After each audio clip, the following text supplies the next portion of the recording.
We are tonight's entertainment. You can't handle the truth. The fire rises. Pizza time. You're a wizard, Harry. So it begins. You know how much I sacrifice? You think that's air you're breathing? Groovy. I don't have friends. I got family. We are Sex People!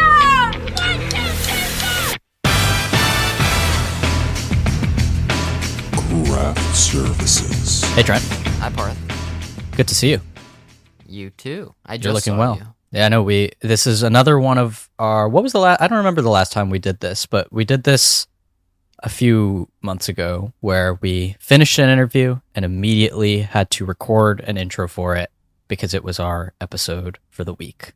Yeah, it was like we just fucking we just fucking did it, and I'm still hot off the presses because that was great. Yeah, and it was a fun interview. Y'all are kind of in for a treat. You are in for a treat, but I'm kind of wondering what treats you've been having, Trent. What have you been eating? Good work. Well, speaking of things happening recently, I opened the video chat by saying, he was like, "What have you guys been up to? You guys graduate college?" And I was like, "Yeah." And I just saw Superman. Like, I literally got home 5 minutes ago. I saw it on the biggest screen in the United States in row C in the center. So that was pretty stimulating. Wow. Row B or row A, I think would be too much, but I had a good time in row C. I'm happy to hear it. A little further back one to her. We went to Lincoln, or have had some of our fondest movie experiences ever at AMC Lincoln Square. And what do we eat most often when we hang out and go there? I'm going to say popcorn. Oh, no. Popcorn is delicious. But if we were to purchase food at an outside establishment... Oh, Parm? No, what the hell are you talking about? The halal cart, right? Oh, okay, sure. It's called Kasbah. Was it Kasbah? Yeah, Kasbah. Sure. It's just a good, cheap halal cart, like 5 blocks south of there by the subway stop. And Parth and I and Jackson sometimes love to see movies and eat that, and it's delicious and cheap. And it was delicious. It is delicious and cheap. And saw Superman, and that was delicious in its own way. Mm-hmm. What but not cheap. Well, I guess with AMC A-List, it's kind of cheap. It's awesome. What about you? Well, Trent, I'm at Mikasa alone right now. Mikasa solo, Tu Casa solo. Exactly. And so because of that, my good friend Sophia has been, staying with me here every now and then. And the two of us... As good friends do when your parents Good friends do. Well, I mean, if you were still in New Jersey, maybe it'd be you over here, staying over. Sophia and I made a little treat 2 nights ago, vanilla cupcakes. Or white, like yellow cupcakes with vanilla frosting, I guess, which was it was funfetti, actually, now that I think about it, which is very delicious. And I love funfetti. And so we finished the interview, which we're going to get into it, guys. Don't freaking worry about it. We'll talk. We finished that, and I was like, I'm a little peckish, and I had it. And then I just totally forgot that it would be a primary topic of discussion. But it's not really, when you think about it in the totality of this whole episode, the primary topic of discussion. No, the Superman interview is what we're really here for. So why don't we cue the intro so we can get to that?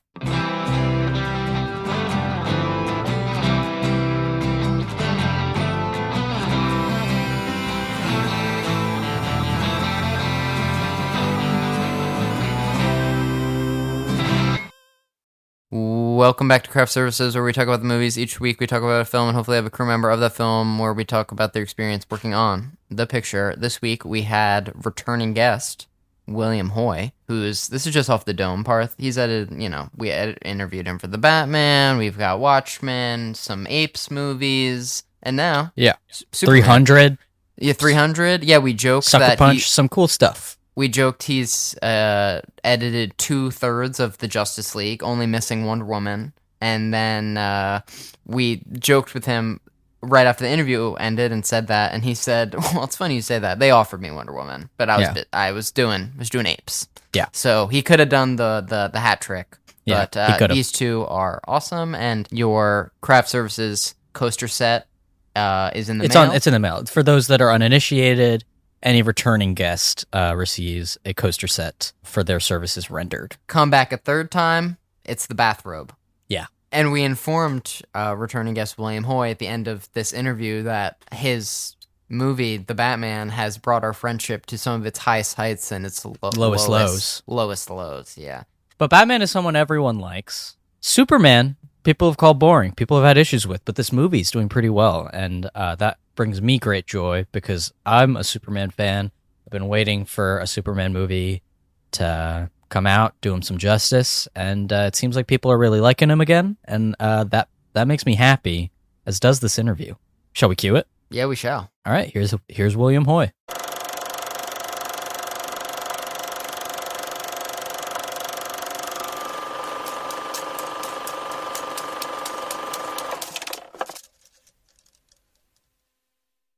Hello, everybody, and welcome to our interview with William Hoy. He's edited such films as Watchmen, War for the Planet of the Apes, The Batman, for which we spoke with him in 2022, and our film for this week, James Gunn's Superman. Thank you so much for being with us today. Thank you, guys. Pleasure being here. So just to start off, when did you first become aware of Superman 2025? For this particular movie, I was in the middle of renovating my house. I just moved into an Airbnb and kind of got all the packing done. And no sooner had I moved in than I got a call from James Gunn saying they wanted to meet so that I could consider doing this movie. Now they had already been in production, so I actually was called in to replace an editor. So I came in about a month or so after principal photography had started. So they sent me the script, and I read the script, and I had association with Zack Snyder. Before he did the Superman, we had conversations about Superman's character and what would you do to him, because he's basically all-powerful, omnipotent. And why is he so loyal to their American way? There's other comic books that he actually crashes into Russia. So I actually had those questions, and when I read the script, I thought James did a good job of addressing those questions in an entertaining way and not hitting you on the head with it. James's touch is always a little lighter than, say, some other directors. So that's my first inkling of that. So no sooner had I read the script, met with him, than 10 days later, I was in Atlanta. Do you think it was the merits of Watchmen and The Batman that sort of helped you earn the job? You know, it's interesting because there's been times in my career where I have no idea why my name came up. I think one of the reasons for this is I do have an association at Warner Brothers, and Chantal Paul, who was part of the old DC regime with Walter Hamada, is actually a producer with James Gunn now. So I had an association with her on The Batman. Not a great deal, but I know her. So I would think that she probably brought my name up. And obviously, Matt Reeves is part of that DC Elsewhere universe that he speaks to James Gunn. And so I think that between all those places, my name was thrown around, and I was interviewed for this show. So it's a funny thing because when I was interviewing with James Gunn and Peter Safran, I said, I work with Matt, so I'm not quite sure when he's going to start The Batman, but they said, don't worry about that. We'll be way done before that ever happens. I go, really? Okay, I guess you guys know better than I do. And it's true. Yeah. So you mentioned how James Gunn has sort of a lighter touch than some other directors. And can you just go into what your working relationship with James Gunn was like on this movie? Well, James has worked with an editor in most of his movies, Fred Raskin. And Fred was not available. So I think James lost his security blanket. And when the director works with a certain editor for a long time, you have a shorthand and you can do all types of things. So it takes a while to win his trust, basically. But because he's not only the director of the movie, he's co-head of DC. So he has all these other things going on. He's got Peacemaker going on. He's writing scripts. He's okaying scripts. So we communicated a lot via email. We would send him pics. So when we were shooting, we would cut scenes and send it to him on pics. And he'd be on location in Cleveland or he'd be in Atlanta.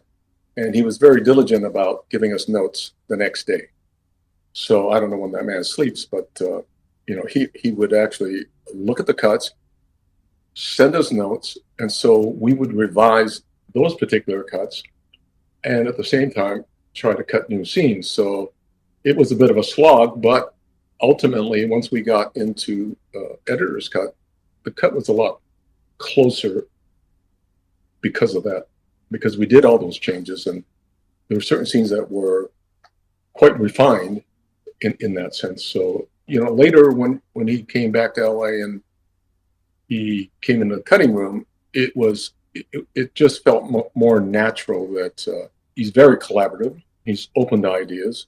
When he was in the room with me, we could throw ideas back and forth. And I think at that point, then we became a little closer and as far as work relations is concerned. So I think ultimately we started as strangers and we became like friendly working collaborators. I was watching the movie, and I think it was during the giant monster, I don't know what the name for him is, scene. Kaiju? The kaiju, and was enjoying that, and I thought, I wonder what the footage looks like when it enters the editor's hands and what it looks like when it leaves your hands. Let's put it this way. Some of the action is shot on blue screen, like Hawkgirl and Green Lantern, but you see that there was a lot that was actually shot on location. So, in the square, but Superman on a rig is against blue screen. So those things have to be married together. So what I get is a combination of all those things. Superman on blue screen, all our other characters on blue screen, and they could be shot 24 frames, 48 frames, or even faster. And I would have to ramp it down, find a place to make it speed up and places to slow down. So that's all given to me there. I then would put that together according to James he's very meticulous in his shot list. So he has a shot list, and then he has these very rudimentary storyboards. So along with those two references, I then try to put the scene together, because you can imagine there's some pieces that come in and go, what is that for? You have Superman on this flying rig, and it's not really because he's just flying and punching. It could be used anywhere. And sometimes you do steal something and put it somewhere else. But they're very meticulous about the lighting aspect of it, so that if he's flying and he's flying into shadow or he's flying into light, you really actually want to honor that, because then otherwise the visual effects department has, they'll have to do a lot of adjustment, which they don't want to do.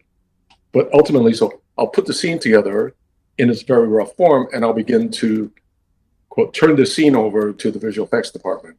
They in turn will give me post-viz where they have more rudimentary animation, and they give that to me. And then I'll just continue to refine that particular scene according to then what new shots that has coming in, until hopefully we get to a point where it looks like, oh, okay, that's the scene. It has a certain rhythm, and it has character, and has the story that you want to tell.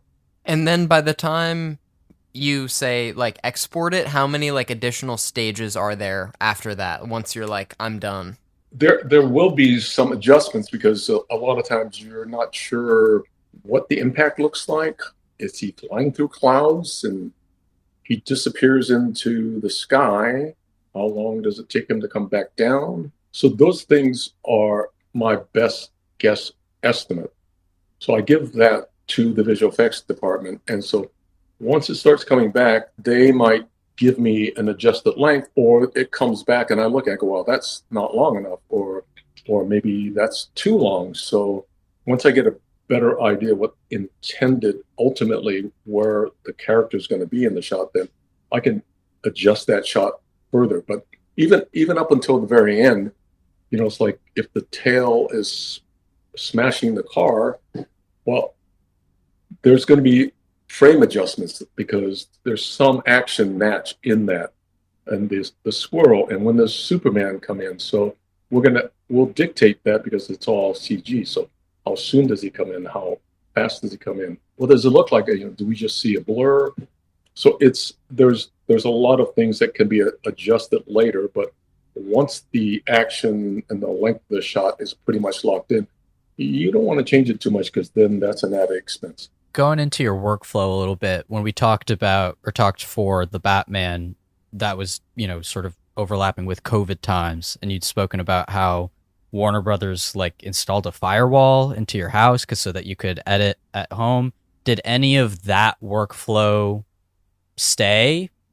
Now, obviously, we're sort of in a different era, or were you working sort of at the studio again? I was basically working at the studio again. I really enjoy that, especially you need to be collaborative on, we're talking about the kaiju scene. So if there was something that I saw come in visual effects, I just walk down the hall and talk to the visual effects editor and say, hey, look, the shot came in and it's not exactly what we need, or whatever the question might be.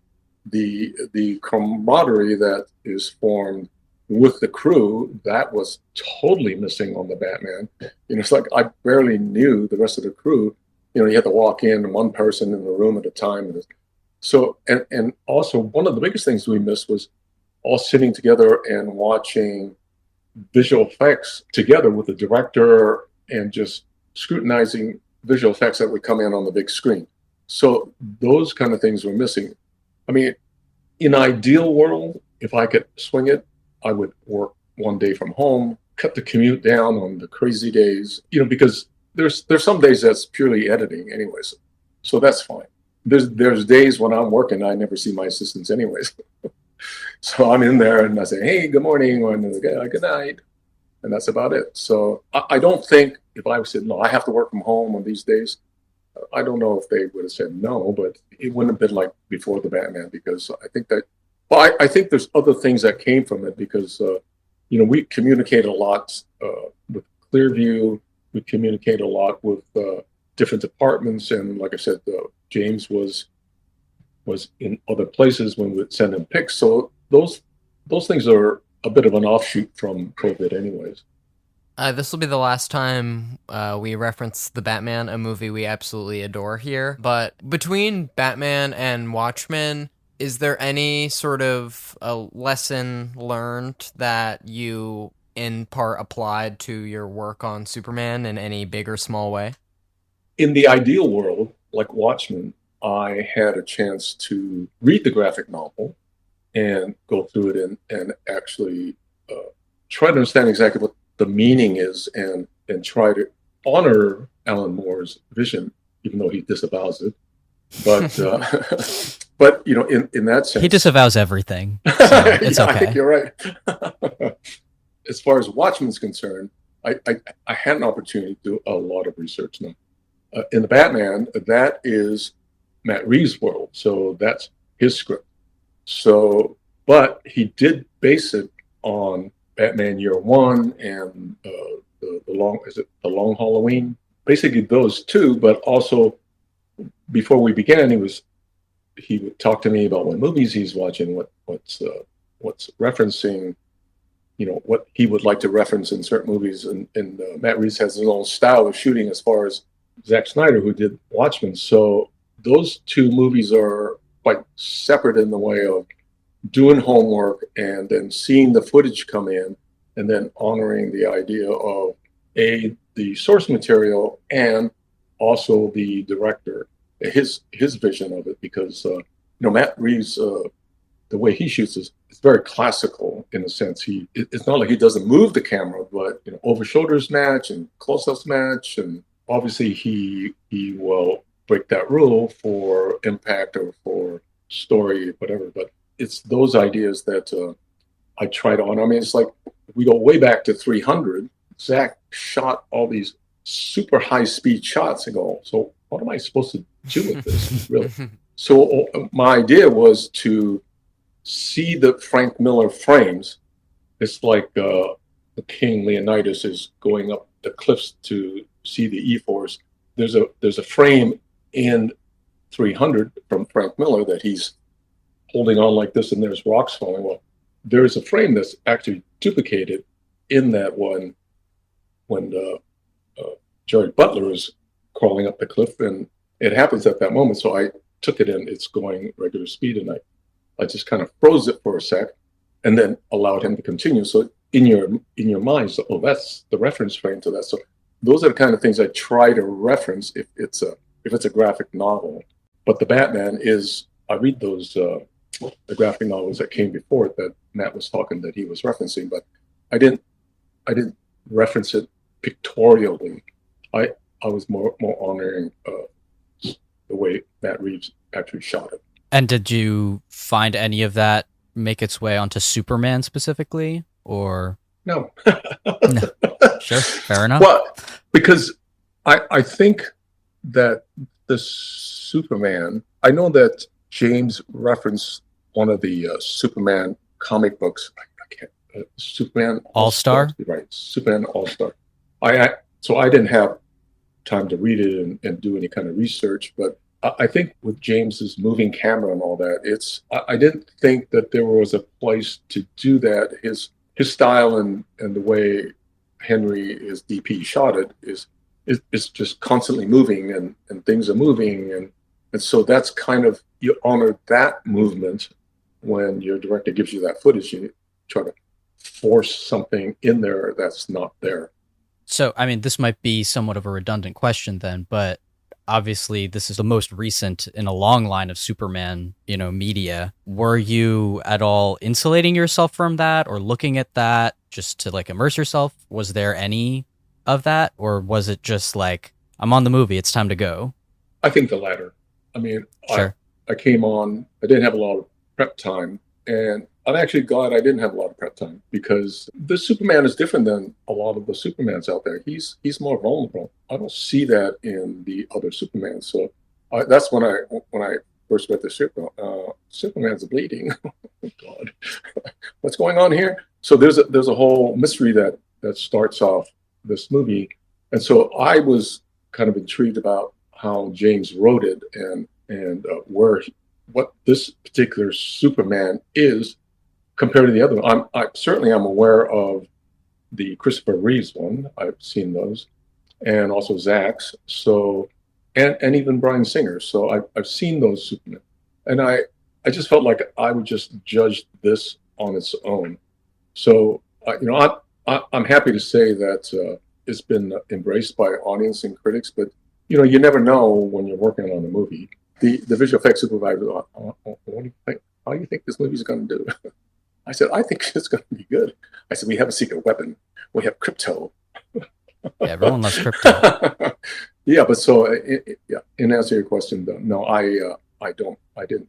The one sort of holdover from previous Superman movies is John Williams' theme, which is sort of synthesized in a different way, but it's there. How were you working with the score? Because I know James Gunn likes to have the score sort of in advance and plays it on set even. Can you talk about working with that? Were you ever using temp score? Yeah, so John Murphy had written that more synthesized guitar John Williams Superman theme. So we had that from John Murphy. And also we had different tracks from John Murphy that we could choose to put in different parts of the movie. We also had a great music editor, Paul Rabjohns, who communicated with John Williams, and ultimately another composer came on, Dave Fleming, who Paul Rabjohns would communicate with him. So between all that, we would continue to build on this score. But I think one of the things that we discovered early on was that some of John Murphy's score that he gave us early on, I mean, he wrote it according to just reading the script. So some of it was a little too, say, atmospheric, if you will. So especially when we played it in the Pocket Universe, it had a tendency to drag everything down. And this is the middle of the movie where things should be starting to accelerate. So we had to find ways to either put new temp score in there or have Dave Fleming put some score in there. Because the edict at the very beginning was, don't use any temp temp music from anything other than John Murphy. So then now the music editor has only so much to go on. So I'm pretty sure the music editor stuck some things in there. I'm not sure, but other than John Murphy, but Paul Rap Johnson was so good at it. And I just would describe the rhythm or what the idea of something the scene was, and he would then fulfill that for us. So, but yeah, we had that John Williams score and the Lois and Superman love themes. We had that.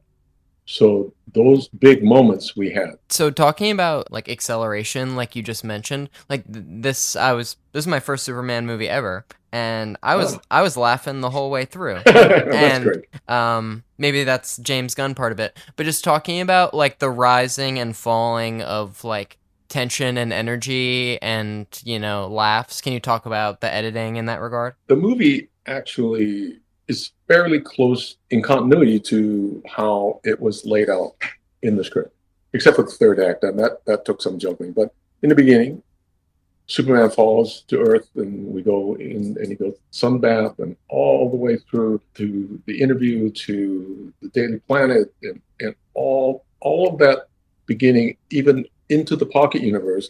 It was just trims and refining things and having lines that were more explaining things. So, but that part of it was more just trying to establish a rhythm of what is going on here. So I think one of the scenes is the interview scene between Lois and Clark. And one of the things is you always think about rhythm, and you always think a 12-minute dialogue scene in a both superhero movie or an action movie is that death? Are people just going to go just completely turn off? But as much as we attempted to cut it down in some places, it never really worked, because that scene has a rhythm of its own and it has a build of its own. So I found that if we lost even the smallest, like maybe 2 or 3 lines leading up to something, that their characters weren't allowed to build to the point that they were, and it actually lessened the scene. So, and James has watched it, and there was another editor. My co-editor on the picture, Craig, was trying to cut pieces out of there, but it never really worked. So it pretty much exists the way it was scripted, minus just a couple of lines that had to do with story. So we're talking about the rhythm of the beginning of the movie, and from there we also have another dialogue scene at the Pentagon. So you hopefully, okay, let's get all this. It's all important stuff. So, but once that's out of the way, then we're in Antarctica, and engineer does a thing, and so we're kind of off to the races. So I think because that scene plays so well, Rachel Brosnahan and David Cornsweet, they basically nailed that scene. I've seen it many, many times and scrutinized it to the point where we go, is this scene too long? And most of the time I would watch it and go, no, I'm totally engaged. And I've seen it many, many times. So that's the rhythm of the beginning. So are we talking about now the rhythm of the whole movie? So the way it was scripted was when we get in the third act, we have Superman fighting Ultraman. And as it was scripted, as it was shot, and in the early cuts, we would go back and forth. Ultraman fighting Superman to Jarhanpur, Ultraman fighting Superman, Terrific and Crypto. And so we're going back and forth, but we found that just broke the whole rhythm of that third act. And not only that, when we actually took all those intercuts out, we found that Superman was actually given an opportunity to be much more heroic. So now we're following Superman instead of, why we're here, we're giving these guys, Justice Gang, equal time. We're giving Jarhanpur equal time. So that worked very well, but that took a lot of juggling and a lot of playing around. So, but ultimately, I'm very happy with what we ended up with.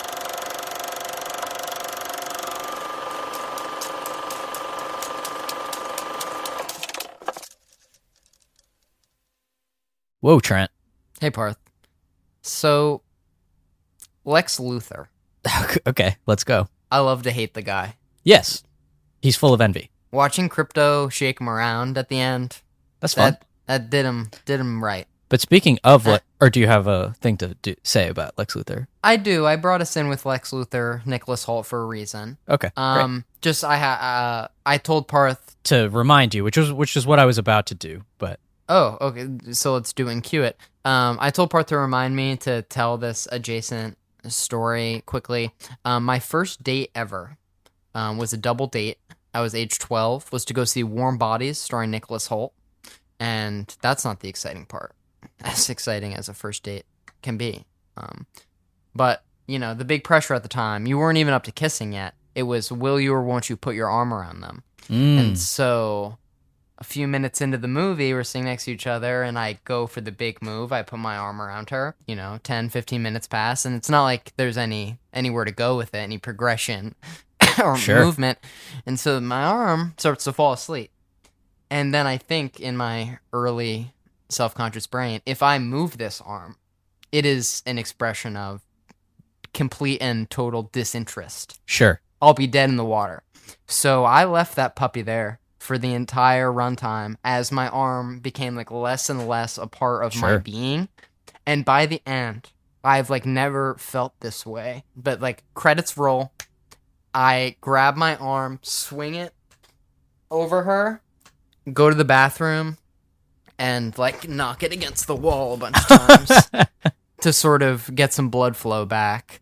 If you ever like sleep on like your arm and then you wake up in the middle of the night, it's a similar feeling. It's like a dead fish. Yeah, the dating world since then has been just as friendly to me. Wow. What a note to end on. I'm glad to hear it. As I was glad to hear William Hoy talking about working on Superman. Yeah, this was great. Thanks so much to William Hoy and his agents for helping set this all up. We were super stoked to see the movie, super stoked to talk to him about it. We're super stoked to release part 2 when you think about it. Next Sunday.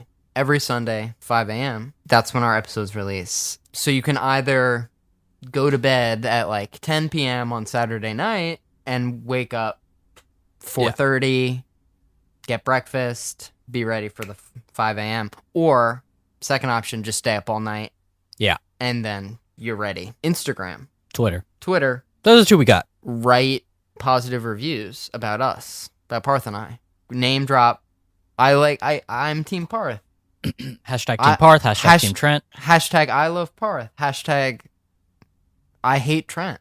Oh, those are the 2 you're giving. Cool. I mean, that's fine for me. Works for me. So pick between those 2 options and drop us a hashtag, drop us a 4 or 5-star review. Those are the 2 options. Yeah, we'll accept 4. We'd love 5. 5 is preferred. Just putting that out there. Dare I say. But yeah, I thought this was super fun, and I can't wait to continue it next week. Trent, did your Warm Bodies date ever lead to another date? Like this episode leads to another episode? Yes, I will add a few more details about this. The funniest things that come to mind is Warm Bodies date led to a few more additional dates. At that age, what's the big to-do on a Friday night? Ice skating, free skate. There we go. And Adrian! I remember it was probably our second date, and we'd like never discussed anything, but she brought me a Lakewood Blue Claws, a minor league baseball team flat cap, which I had like basically no interest in, but I had to be like, this is amazing. And then we like took a cute picture. It was adorable. Let's be real, it's us. Took like a picture at the ice skating rink, and then she posted it on her Instagram or whatever. And what are you to do but comment as a 12-year-old, I love you. And my sister this came up at the dinner table or something, or my sister told my mom, and my mom sat me down and had a serious conversation with me about what love meant and when to deploy that word. Wow. And one other funny detail that we can end on. How this relationship began. I remember walking through my neighborhood and I receive a text from a different person completely named Liz. And Liz says, I have a friend named Megan who's never met you. She saw a picture. She wants to date you. Do you want to date her starting now? Wow. She sent me a picture. I said yes. We were in a relationship. That's fantastic, Trent. Just like that. It's never One been day like that. I hope to start a relationship that well. We're still together. That's great to know. She's coming on the show. And confusing given past guests of this show. But For literally a couple reasons. But so next week it'll be my ex and, of course, returning guest William Hoy. They're going to split the interview. They've both got a lot to say about Superman. And a lot to say about you. They've both spent a lot of time with me. It's both a referendum on Superman and yourself, Trent. We'll see you guys next week. Bye-bye.